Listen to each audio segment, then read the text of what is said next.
संसदमा प्री बजेटमाथिको छलफल सकियो। सांसदहरूबाट प्राप्त सुझाव समेटेर बजेट निर्माण गर्ने अर्थमन्त्री खतिवडाको भनाई। विकासका आकांक्षा र साधन स्रोत बीचको सन्तुलन कायम गर्न प्रयास गर्ने जिकिर। सरकारले ल्याएका केही विधेयक मौलिक हक कुण्ठित गर्ने किसिमको रहेको भन्दै तत्काल फिर्ता गर्न प्रमुख प्रतिपक्षी कांग्रेसको आग्रह। आतंकवादलाई प्रश्रय दिने समाचार लेखे पत्रकारलाई मृत्युदण्ड समेत हुन सक्ने सञ्चार मन्त्री बास्कोटाको चेतावनी। राष्ट्रिय गौरवको आयोजना गौतम बुद्ध अन्तर्राष्ट्रिय विमानस्थलको निर्माण कार्य रोकियो। गिटी बालुवा अभाव काम बापतको भुक्तानी समेत नपाएको ठेकेदार कम्पनीको गुनासो।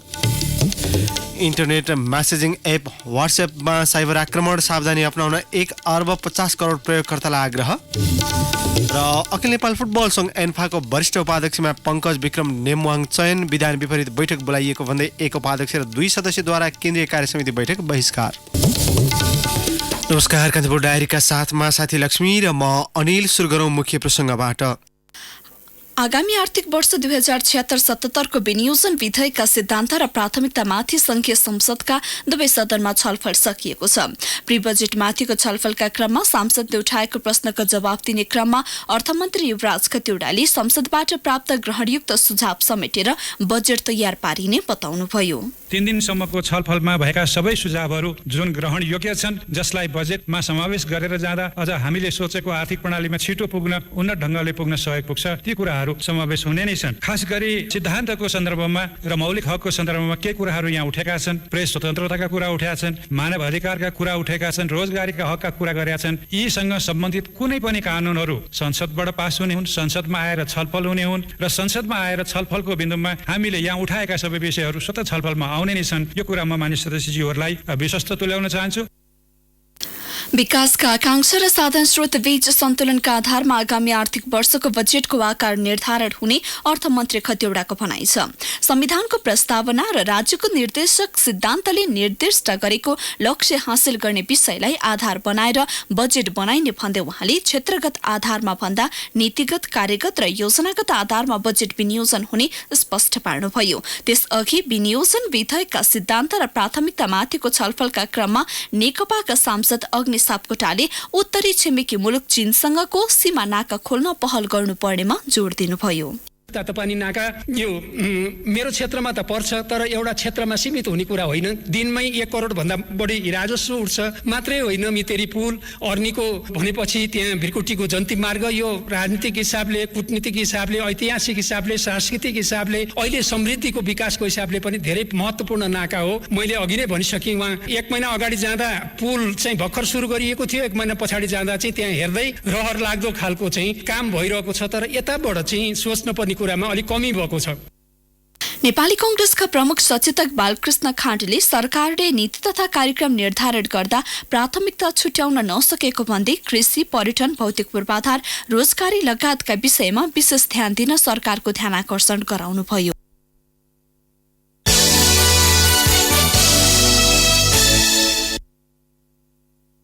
प्रमुख प्रतिपक्षी दल नेपाली कांग्रेसले केही दिन अघि मात्रै प्रतिनिधि सभाको विधेयक शाखामा दर्ता भएको मिडिया काउन्सिल सम्बन्धी विधेयक फिर्ता लिन सरकारलाई आग्रह गर्नुभएको छ। आगामी आर्थिक वर्षको प्री बजेटमाथिको छलफलका क्रममा कांग्रेस प्रमुख सचेतक बालकृष्ण खाँडले सो विधेयक फिर्ता लिन सरकारलाई आग्रह गर्नुभयो। व्यापार घाटालाई सन्तुलन गर्नको लागि पनि र हाम्रो नेपालीहरूको चाहिने रोजगारीका लागि पनि कृषि क्षेत्रलाई विशेष प्राथमिकता दिइयोस् भन्ने आग्रह गर्न चाहन्छु। त्यस्तै महिलाहरूको हक, बालबालिकाको हक, दलितको हक, त्यस्तै आवासको हक जुन प्रबन्ध गरिएको छ त्यतातिर जाइयोस्। यस्तै उहाँले पूर्व सरकारले ल्याएका कार्यक्रममाथि पूर्वाग्रह राखेर वर्तमान सरकार अघि बढेको आरोप लगाउँदै त्यसो नगर्न पनि आग्रह गर्नुभयो। कांग्रेस सभापति शेरबहादुर देउवा नेतृत्वको एसआईको सरकारले सामाजिक सुरक्षा भत्ता बढाउन गरेको निर्णय ओली सरकारले उल्टाएको थियो। सोही कार्यक्रम लक्षित गरी खाँडले एसआईका सरकारले ल्याएका कार्यक्रममा राजनीतिक पूर्वाग्रह नराख्न आग्रह गर्नुभएको हो।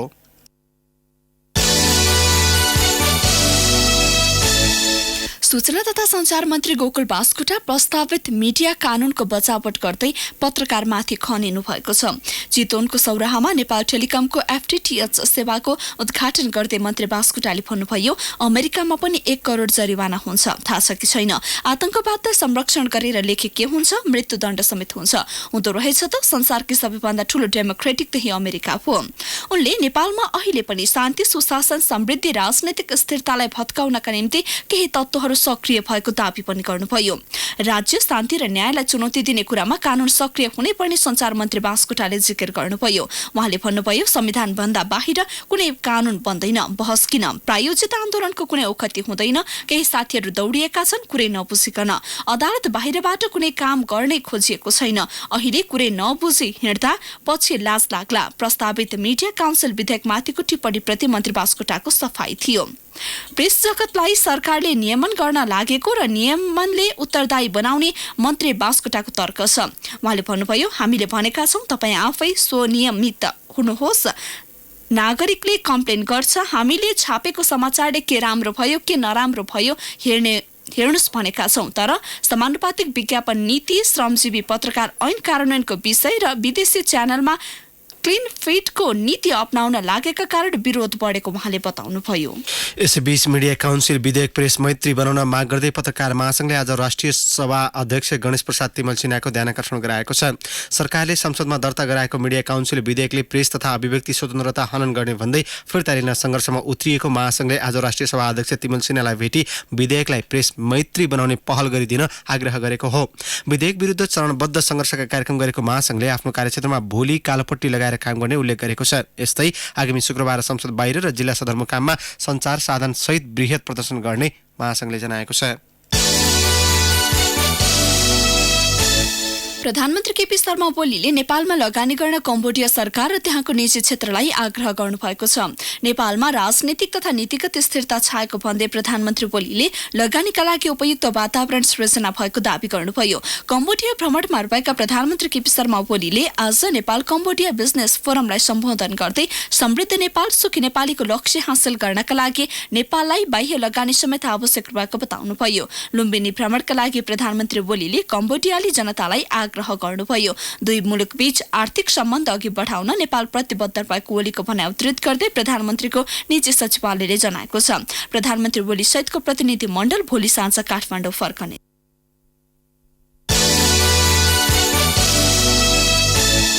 काठमाडौँ उपत्यकाका सबै सरकारी स्वास्थ्य संस्था अस्त व्यस्त रहेको शिक्षा तथा स्वास्थ्य समितिको स्वास्थ्य तथा जनसङ्ख्या उपसमितिले ठहर गरेको छ। स्वास्थ्य तथा जनसङ्ख्या मन्त्रालय अन्तर्गतका निकायहरू छानबिन गर्न गत मङ्सिर 2 गते गठित उपसमितिले आज उपप्रधान एवं स्वास्थ्य मन्त्री उपेन्द्र यादवलाई बुझाएको प्रतिवेदनमा स्वास्थ्य संस्थामा चरम बेतिथि रहेको उल्लेख छ। आयुर्वेद तथा वैकल्पिक चिकित्सा विभागले स्थानीय स्तरसम्म आयुर्वेद पद्धतिलाई पुर्याउन नसकेको, औषधि व्यवस्था विभागले औषधिको गुणस्तरलाई अझै विश्वसनीय बनाउन नसकेको उपसमितिले औँल्याएको छ। स्वास्थ्य तथा जनसङ्ख्या मन्त्रालयले व्यवस्थापनको पहल यथाशीघ्र गर्नुपर्ने उपसमितिका संयोजक खगराज अधिकारीले बताउनुभयो।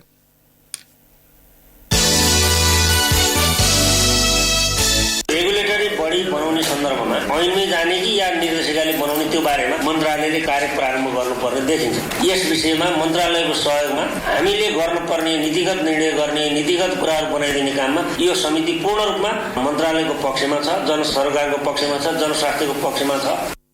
यस्तै स्वास्थ्य सेवा विभागले जनशक्ति व्यवस्थापन गर्न नसकेको सुकुराज ट्रपिकल तथा सरुवा रोग अस्पतालको भवन पुरानो र चुइने अवस्थामा रहेको प्रतिवेदनमा जनाइएको छ। यसैबीच उपप्रधान एवं स्वास्थ्य तथा जनसङ्ख्या मन्त्री उपेन्द्र यादवले चिकित्सकको केन्द्रीकृत मानसिकताका कारण प्रदेश र स्थानीय तहमा स्वास्थ्यकर्मीको पहुँच विस्तार गर्न नसकिएको गुनासो गर्नुभएको छ। सिंहदरबारमा आज बिहान बसेको संसदको शिक्षा तथा स्वास्थ्य समितिको बैठकमा मन्त्री यादवले प्रदेश र स्थानीय तहमा चिकित्सकको दरबन्दी पूरा गर्नु नै चुनौती भएको उल्लेख गर्नुभयो। एकदम जटिल अहिलेसम्म पुगेको छैन। एकातर्फ संख्या थुप्रिया छ डाक्टरहरूको मन्त्रालयमा, अर्कोतर्फ उता हस्पिटलहरू खाली छ। अब समायोजन नगरिकन पढ्न जानु पाइएन। अब त्यहाँ को कहाँ हुनेछ, त्यसले गर्दाखेरि त्यसले एउटा समस्या छ। गन्तव्य डायरीमा अब ब्रेकको पालो। ब्रेकपछि बाँकी प्रसङ्ग। शिक्षा सम्बन्धी केही नेपाल ऐनलाई संशोधन गर्न बनेको विधेयक राष्ट्रिय सभाबाट स्वीकृत भएको छ। विधेयकमाथिको सैद्धान्तिक छलफलका क्रममा कंग्रेसका सांसद राधेश्याम अधिकारीले सरकारले सरकारवालासँग छलफल नगरी विधेयक ल्याउने गरेको बताउनुभयो। उहाँले सो विधेयक विश्वविद्यालयसँग सम्बन्धित भए पनि दलित र विपन्न विद्यार्थीलाई सहुलियत दिने बाहेक अरू कुनै पनि विषय समेटिन नसकेको आरोप लगाउनुभयो। सरकार विभिन्न क्षेत्रमा सरकारवालाहरूसँग नसोधी नबुझिकन चाहिँ ऐनहरू ल्याउने काम भइरहेको छ। अहिले नै पनि यही शिक्षाकै क्षेत्रमा पनि आयोगले एउटा रिपोर्ट दिएको थियो। त्यो रिपोर्टलाई चाहिँ टेबल गर्नुहोस्, हाउसमा हामी छलफल गर्छौँ। शिक्षा भनेको साझा सरोकारको विषय हो। यो सत्ता पक्ष र प्रतिपक्ष भन्दा पनि माथिको कुरा हो। यो जनताको बीचमा छलफल हुनुपर्ने कुरा, हाम्रो बीचमा छलफल हुनु पर्दैन, हामी जनताका प्रतिनिधिहरूको बीचमा भनेर हामीले बारम्बार उठायौँ। त्यो आजसम्म पनि हुन सकेको छैन। त्यो पनि नआइकन फेरि यो चाहिँ विश्वविद्यालयसँग सम्बन्धित विधेयकहरू किन ल्याए? अहिले आवश्यक थियो र? समाजवादी पार्टीका रामप्रीत पासवानले साक्षर नेपाल बनाउने सरकारको अभियान सफल पार्न गुम्बा र मद्रसा शिक्षालाई पनि मूलधारमा ल्याउनु पर्ने बताउनुभयो। सत्तारूढ नेकपाका खिमलाल भट्टराईले विश्वविद्यालय स्थापना गर्ने भन्दा पनि व्यवस्थित बनाउनु चुनौतीपूर्ण भएकाले व्यवस्थित बनाउनतर्फ सरकारले ध्यान दिनुपर्ने बताउनुभयो। यस्तै कंग्रेसका बद्री पाण्डेले राष्ट्रिय शिक्षा आयोगको प्रतिवेदन सार्वजनिक नभई विधेयक ल्याएको भन्दै असन्तुष्टि जनाउनुभयो। सांसदले उठाएका प्रश्नका जवाब दिँदै शिक्षा विज्ञान तथा प्रविधि मन्त्री गिरिराजमणि पोखरेलले केही नेपाल ऐनमा भएका शिक्षासँग सम्बन्धित व्यवस्थालाई संविधान अनुकूल बनाउनु पर्ने भएकाले विधेयक ल्याएको बताउनुभयो। अहिले भएका विश्वविद्यालयहरूलाई कुन ढङ्गले लैजाँदा सबभन्दा बढी उपयुक्त हुन सक्दछ त्यसबारेमा हामी उच्च शिक्षा सम्बन्धी नीतिको बारेमा त्यसको आधारमा बन्ने विधेयकको छलफल गर्दाखेरि नै हामी विषयहरू प्रष्ट हुने नै छौँ। त्रिभुवन विश्वविद्यालयलाई मोडेल बनाउने लगायतका विषयमा जे विषय उठेका छन्, संविधानसँग बाजिएका कानुनहरू स्वतः अमान्य हुने भएको हुनाले हामीले यो ल्याउनै पर्ने यो बाध्यात्मक थियो। सरकारले गत चैत 1 गते विश्वविद्यालयसँग सम्बन्धित 12वटा र दलित, गरिब र विपन्न वर्गका लागि छात्रवृत्तिको व्यवस्था समेटिएको गरी 13वटा विषय समेटेर सो विधेयक संसद सचिवालयमा दर्ता गरेको थियो। राष्ट्रिय गौरवको आयोजना गौतम बुद्ध अन्तर्राष्ट्रिय विमानस्थलको निर्माण कार्य रोकिएको छ। गिटी बालुवा अभाव र ठेकेदार कम्पनीले काम बापतको भुक्तानी नपाएपछि निर्माणको काम रोकिएको हो।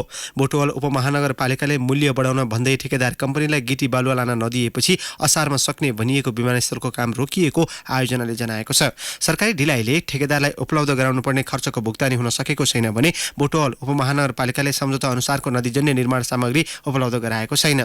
गौरवका आयोजनासँग भएको सम्झौता विपरीत उपमहानगरले गिटी बालुवाको दर 3 गुणासम्म वृद्धि गरेको छ। मुख्य चिनिया ठेकेदार कम्पनी north west civil aviation airport कन्स्ट्रक्सनले मजदुर ज्याला तिर्न नसकेको जनाएको छ। आयोजना प्रमुख प्रवेश अधिकारीले अन्तिम चरणमा पुगेको धावन मार्गको पिच कार्य रोकिएको उल्लेख गर्नुभयो। उहाँले भन्नुभयो, बुटवल उपमहानगरपालिकालाई सम्झौता अनुसार गिटी बालुवा उपलब्ध गराएर निर्माणमा बाधा नपुर्याउन बारम्बार पत्रचार गर्दा पनि व्यवस्था गर्यो। अहिले काम रोकिएको छ। हालसम्म करिब 72% मात्रै काम पूरा भइसकेको उहाँको भनाइ छ। पूर्वी नवलपरासीको मध्यवर्ती क्षेत्रका विपन्न थारू बोटे समुदायलाई होमस्टे सञ्चालन गरेपछि जीविकोपार्जन सहज भएको छ। खेती, मजदुरी र माछा मारेर जीविका चलाउने त्यस क्षेत्रका विपन्न समुदायले अहिले सुविधा सम्पन्न होमस्टे सञ्चालन गरेका छन्। थप विवरणसहित सहकर्मी नवीन पौडेल। होमस्टे सञ्चालनपछि सामाजिक आर्थिक रूपमा थारू बोटे समुदाय क्रमशः बलियो बन्दै गएको छ। जिल्लामा पिपरर होमस्टे, अमन्टारी होमस्टे, बरौली होमस्टे सञ्चालन गरेर स्वदेशी तथा विदेशी पर्यटकलाई सेवा दिइरहेका छन्। पुरुषहरू मजदुरी गर्ने र महिलाहरू घरमा नै बसेर समय बिताउने यस समुदायलाई अहिले भने पाहुनाको स्वागत गर्न भ्याइ नभ्याइ छ। देवचुली क्षेत्रकी देवकी महतो।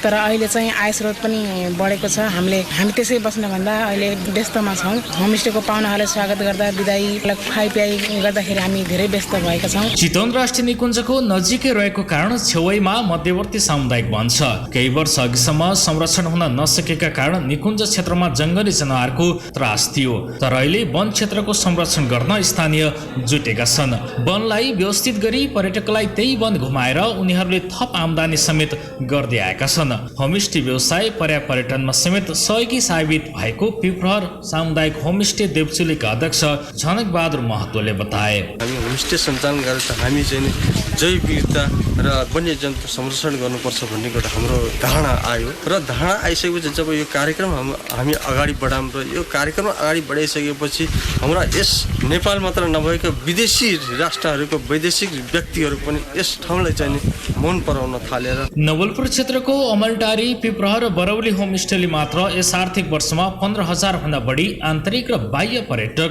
भित्राएका छन्। थारू बोटे माझीको मौलिक संस्कृतिसँगै जंगल सफारी, डुङ्गा सयर र मौलिक खाना र संस्कृतिको कारण पर्यटकको आकर्षण बढ्दछ। रेडियो कान्तिपुरका लागि नवीन पौडेल, नवलपरासी।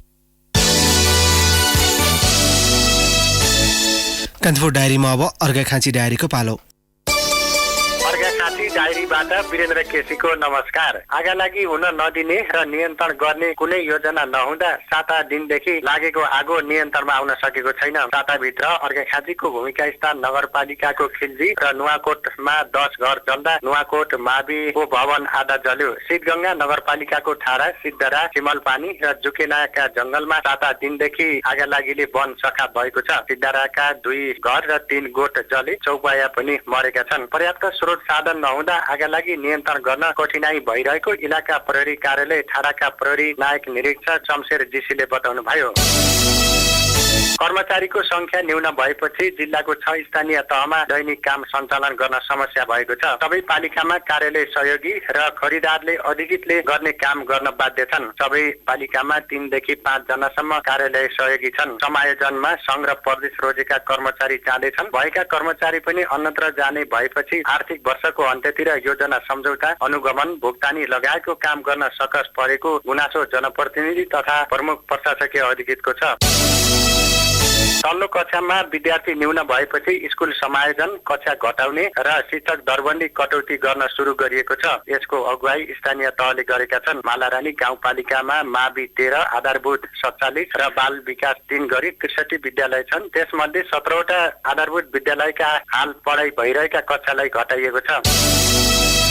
शीतगंगाको सिमलपानी, सिद्धरा लगायतका जंगल राष्ट्रपति चुरे संरक्षित क्षेत्रमा पर्दछन्। बस्ती थोरै, जंगल धेरै छ। हरेक वर्ष बर्सातको बेला स्थानीयवासी बाढीको त्रासमै हुन्छन्। सरकारले राष्ट्रपति चुरे तराई मधेस संरक्षण समिति गठन गरेर बस्ती जोगाउने प्रयास गरे पनि पर्याप्त बजेट अभावमा सबै बस्ती संरक्षित हुन सकेका छैनन्। बाढीका कारण पहाडबाट बस्ती बगाउने र तराईमा डुबानको समस्या हुन्छ। डुबी जोखिम रोक्न नदी नियन्त्रण गर्नुपर्ने देखिएको शीतगंगा नगर प्रमुख सूर्य अधिकारीले बताउनुभयो। हस्त अर्घाखाँची डायरी आजलाई यति नै। वीरेन्द्र केसीलाई बिदा दिनुहोस्। नमस्कार। वीरेन्द्र केसीको अर्घाखाँची डायरीपछि कान्तिपुर डायरीमा पुनः ब्रेकको पालो। ब्रेकपछि अब आर्थिक प्रसङ्ग। इलामका 2वटा चिया बगान श्रमिकको 2 महिना देखिएको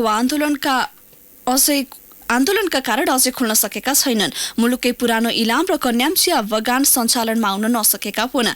झापा लगायत क्षेत्रका कारखाना सञ्चालनमा आएपछि इलाम र कन्यामको आन्दोलन टुङ्गिएको छैन। आन्दोलनका कारण इलाम र कन्यामका 300 चिया श्रमिक समस्यामा छन्। चिया टिपेर नै घर चलाउने बाध्यता भएपछि उनीहरू कष्टमा छन्। सिजन सुरु हुन साथ थालिएको मजदुर आन्दोलनका कारण इलाममा चिया बगानमा हरियो चियापत्ती हुर्केर काम नलाग्ने अवस्थामा पुगेको छ। गत वर्षको साउनमा सरकारले चिया श्रमिकको न्यूनतम पारिश्रमिक मूल्य 385 रुपियाँ तोकेको थियो, तर अहिलेसम्म पनि दैनिक 265 रुपियाँमा काम गरिरहनु परेको उनीहरूको गुनासो छ। शेयर कारोबार मापक नेप्से परिसूचकमा आज उल्लेखीय सुधार आएको छ। व्यापार बाहेक सबै समूहको उपसूचक बढेपछि समग्र नेप्सेमा सुधार आएको हो। नेप्से आज 14.12 अङ्कले बढेर 1315.45 अङ्कमा पुगेको नेपाल स्टक एक्सचेन्जले जनाएको छ। आज 31,66,467 किता शेयर किनबेच हुँदा 1,37,02,58,729 रुपियाँ कारोबार भएको छ। नेपाल बैंक लिमिटेडले सबैभन्दा धेरै 10,70,85,644 रुपियाँ बराबरको शेयर कारोबार गरेको। नेपाल बैंक लिमिटेडको सबैभन्दा धेरै 10,80,85,644 रुपियाँ बराबरको शेयर कारोबार भएको छ। अब अन्तर्राष्ट्रिय प्रसङ्ग। Internet messaging app WhatsApp hack भएपछि उसले आफ्ना 1,50 करोड प्रयोगकर्तालाई एप अद्यावधिक गर्न आग्रह गरेको छ। एपमा विद्यमान कमजोरीलाई दुरुपयोग गरेर ह्याकरले फोन र अन्य उपकरणमा जासुसी सफ्टवेयर राखी गोप्यता भङ्ग गरेको खुलेपछि प्रयोगकर्तालाई सजग गराइएको हो। फेसबुकको स्वामित्वमा रहेको व्हाट्सएपले सो आक्रमण केही निश्चित प्रयोगकर्ता लक्षित भएको र दक्ष साइबर विज्ञले नै गरेको दावी गरेको छ। मे महिनाको सुरुवातमै एप ह्याक भएको थियो। फाइनान्स टाइम्सका प्रकाश सहित समाचारमा भने सो आक्रमण इजरायलमा सम्बन्ध एनएसओ समूहले गरेको दावी गरिएको छ। यद्यपि अहिले नै आफ्ना प्रयोगकर्ताहरू सो आक्रमणबाट प्रभावित भए नभएको बारे पनि यकिन भइ नसकेको व्हाट्सएपले जनाएको छ। अब खेल प्रसङ्ग अखिल नेपाल फुटबल सङ्घ एन्फाले वरिष्ठ उपाध्यक्षमा पङ्कज विक्रम नेमुवाङलाई नियुक्त गरेको छ। काठमाडौँको एक होटलमा बसेको बैठकले नेमुवाङलाई उपाध्यक्षमा सर्वसम्मत नियुक्त गरेको हो। उपाध्यक्षमा नेमुवाङसहित वीरबहादुर खड्काको दाबीदारी थियो। आजै बसेको बैठकले वार्षिक कार्यक्रम, कर्मचारी कार्यविधि तथा बजेट समेत पास गरेको छ। वार्षिक कार्यक्रममा जिल्ला, प्रदेश र एन्फा प्रेसिडेन्ट लिगको नियमावली र राष्ट्रिय लिग सञ्चालन गर्ने निर्णय पनि गरिएको छ। यस्तै 45 जिल्लामा फुटबल सङ्घ र ए, बी र सी क्लबका सम्भाव्यता अध्ययन गरी 10 स्थानमा भौतिक निर्माण गर्ने पनि निर्णय गरेको छ। यसैबीच विधान विपरीत केन्द्रीय कार्य समितिको बैठक बोलाएको भन्दै एक उपाध्यक्ष र 2 सदस्यले बैठक बहिष्कार गरेका छन्। बैठक उपाध्यक्ष वीरबहादुर खड्का, केन्द्रीय सदस्य पूर्णमान चित्रकार र रत्नकुमार श्रेष्ठले बहिष्कार गरेका हुन्। महिला च्याम्पियन्स लिग T20 क्रिकेटमा पहिलो पटक ड्राफ्टबाट 50 खेलाडी छनौट गरिएको छ। काठमाडौँमा सम्पन्न ड्राफ्टबाट 5 टोलीले 55 खेलाडी अनुबन्ध गरेका हुन्। ड्राफ्टमा 109 जना खेलाडीले नाम दर्ता गराएका थिए। 5 टोलीमा समान 11 खेलाडी रहनेछन्। ड्राफ्टमा डायमन्ड, रुबिज, सफायर्सबाट गरी 3 श्रेणीबाट खेलाडी छनौट गरिएको थियो। जाँदै news maker of the day. The news maker of the day. प्रमुख प्रतिपक्षी दल नेपाली कांग्रेसले केही दिन अघि मात्रै प्रतिनिधि सभाको विधेयक शाखामा दर्ता गराएको मिडिया काउन्सिल सम्बन्धी विधेयक फिर्ता लिन सरकारलाई आग्रह गरेको। यसलाई फेरि सुन्नुहोस्। प्रमुख प्रतिपक्षी दल नेपाली कांग्रेसले केही दिन अघि मात्रै प्रतिनिधि सभाको विधेयक शाखामा दर्ता भएको मिडिया काउन्सिल सम्बन्धी विधेयक फिर्ता लिन सरकारलाई आग्रह गरेको छ।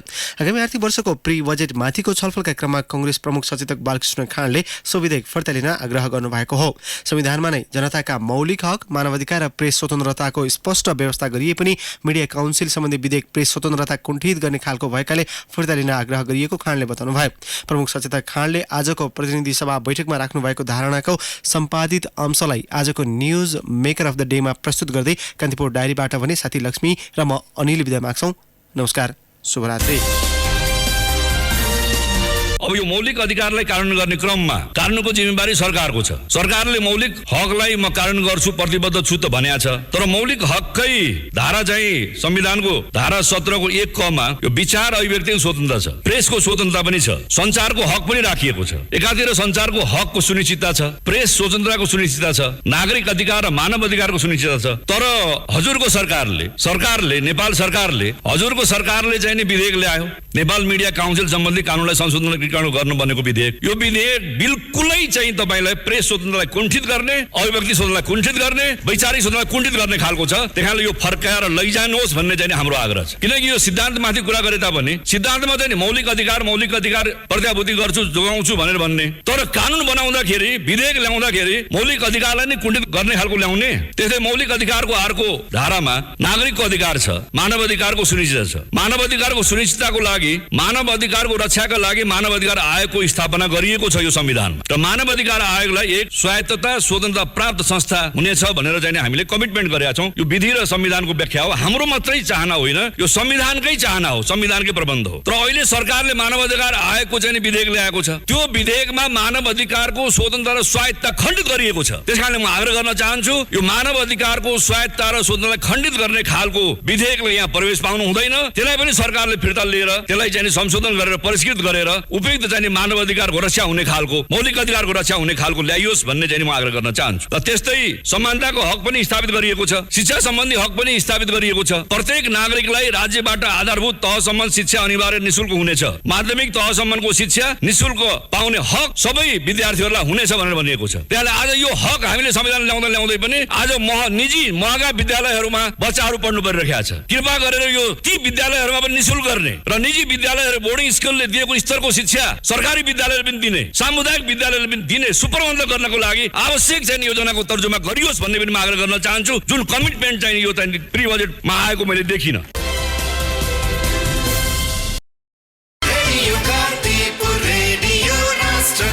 सूचना र मनोरञ्जनको संवाहक रेडियो राष्ट्रको रेडियो कान्तिपुर।